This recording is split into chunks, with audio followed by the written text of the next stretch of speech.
So the Indiana Fever have got their enforcer. They have got their enforcer for Caitlin Clark.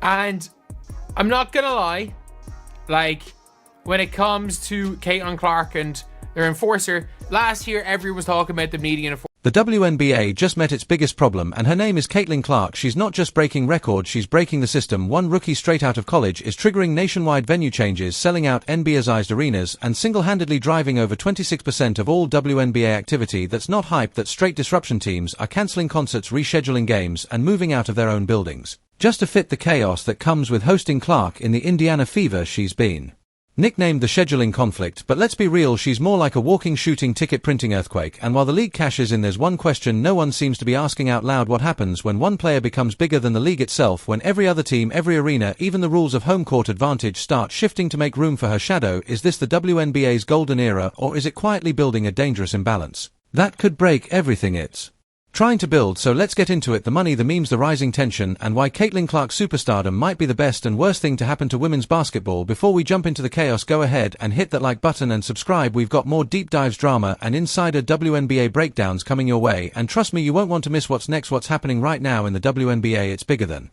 basketball, and it might just be a problem that no one, not the teams, not the league, not even the fans, actually wants to solve. So let's break it down, not from the top, but from the eye of the storm. First up, the scheduling spiral. If you're a WNBA exec and you see Indiana Fever on your home schedule, you've got two choices: ride the wave or get swept by it, because Caitlin Clark isn't just coming to town, she's bringing everybody else with her. TV crews, ticket scalpers, casual fans, TikTok vloggers, and a swarm of first-timers that didn't know what a 3-second violation was 6 months ago, and the league, it's folding fast under the demand. The Fever were scheduled to play the Dallas Wings at the Wings' usual home court, College Park Center, 7,000 seats, nice, intimate, cozy. Not anymore now. That same game on June 27th is being moved to the American Airlines Center, where the Dallas Mavericks play, a full-blown NBA arena with 20,000 seats. Why? Because 7,000 seats wouldn't even scratch the surface. The moment Fever tickets go on sale, they disappear, and guess what? That's not the first move, not even close. The Atlanta Dream bumped their home opener from a 3,500-seat venue to State Farm Arena, which holds 16,888 fans. A team rep even claimed it was due to a scheduling conflict at their usual Gateway Center. Yeah, okay, the fans didn't buy it either. They knew exactly what was going on. Social media clapped back fast, dubbing Caitlin Clark the scheduling conflict. And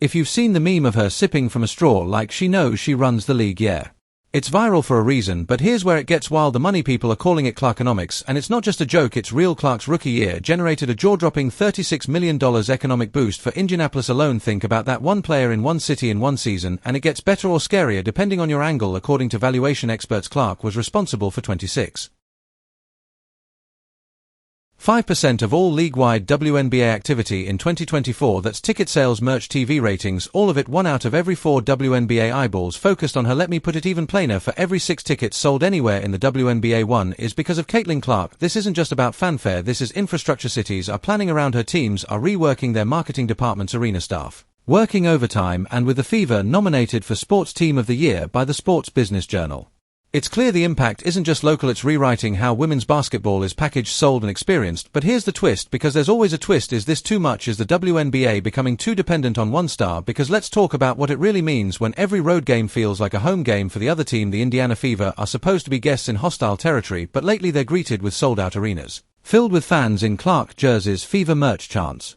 Is this still competition, or has Clark accidentally turned the league into a traveling showcase? Atlanta, Dallas, Chicago, they've all made venue changes just for Clark. But guess who loses in that? The actual home teams, who suddenly have fewer seats filled with their fans. It's not even about the scoreboard anymore, it's about the box office now. While the spotlight's blazing on Caitlin, something else is happening in the shadows, and it's just as interesting. Her teammates, they're stepping up too, and they're doing it in their own way. Let's talk about Sophie Cunningham, who came over from the Phoenix Mercury in a trade this offseason. She didn't just show up quietly, oh no, she made headlines with a now viral bikini cowgirl photo shoot in front of a pickup truck, decked out in black boots, a mini black bikini, and a cowboy hat. It wasn't just glam, it was strategic. She posted, "Get in loser, we're going back, rodent."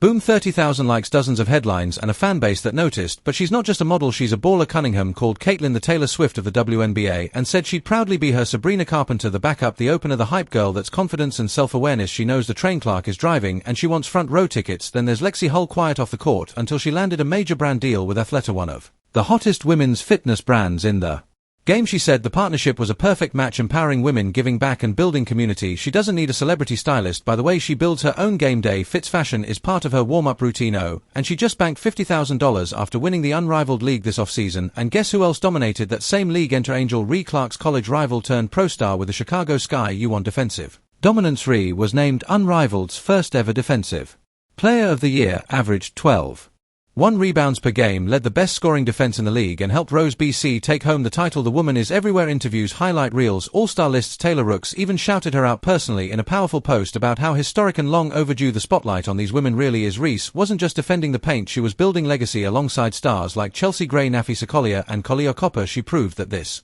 new generation of hoopers isn't just playing for clout, they're playing for impact. But hold up, here's where it all starts to tighten. We've got a league on fire, a rookie pulling TV ratings like an entire franchise, veterans trying to find their footing next to a superstar who's soaking up every camera flash. So here's the real question: what happens if the WNBA builds too much around one player? Because right now the entire calendar feels like it's built around Caitlin Clark. The stadiums, the ticket prices, even the social media content.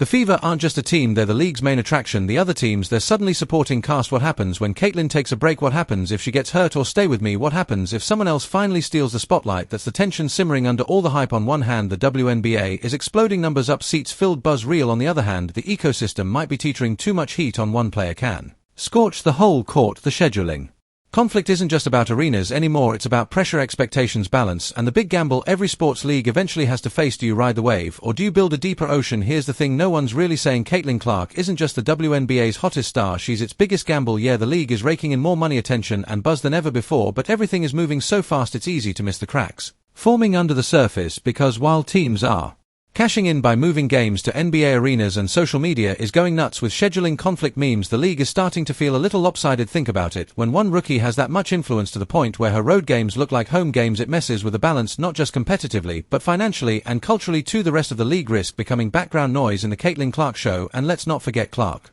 hasn't even played a regular season WNBA game. Yet what happens if she doesn't live up to the impossible expectations? Or worse, what if she gets injured? The WNBA has built its entire 2024 buzz around her, but what's the backup plan? Who's getting developed? Who else is being spotlighted long-term? Meanwhile, players like Lexi Hull, Sophie Cunningham, and Angel Ree are grinding, winning, building their own brands, but still orbiting around the Clark phenomenon whether they want to or not. That's a pressure cooker, not a growth strategy. So yeah, Caitlin Clark is electric, transformative, once in a generation, but if the league doesn't start spreading the love and building multiple stars, it's setting itself up for a crash. The WNBA doesn't have a Caitlin Clark problem, it has a Caitlin Clark dependency, and that's a risk no one seems ready to face. And that's a wrap now. I got to hear from y'all, because this one's deeper than just hype. Do you think the WNBA is putting too much on Caitlin Clark's shoulders? Like, is the league building a superstar, or accidentally creating a single point of failure? What happens if Clark hits a rough rookie year or gets sidelined? Does the buzz disappear, or is the fan base here to stay no matter what? And what about the other stars? Should the league be doing more to spotlight players like Angel Reese, Lexi Hall, or even Sophie Cunningham, or is it smart to just ride the Clark wave while it's hot? Let me know your takes in the comments. Serious, wild, or hot? I want to see how y'all are feeling about the future of the WNBA, and if this scheduling conflict is really a blessing or a ticking time bomb. And hey, if you rocked with this video, make sure to smash that like button and subscribe so you never miss a beat. We've got way more WNBA drama, deep dives, and unfiltered takes coming your way. Hit that bell too, because trust me, this season is just heating up and we're going all in. Catch y'all in the next one.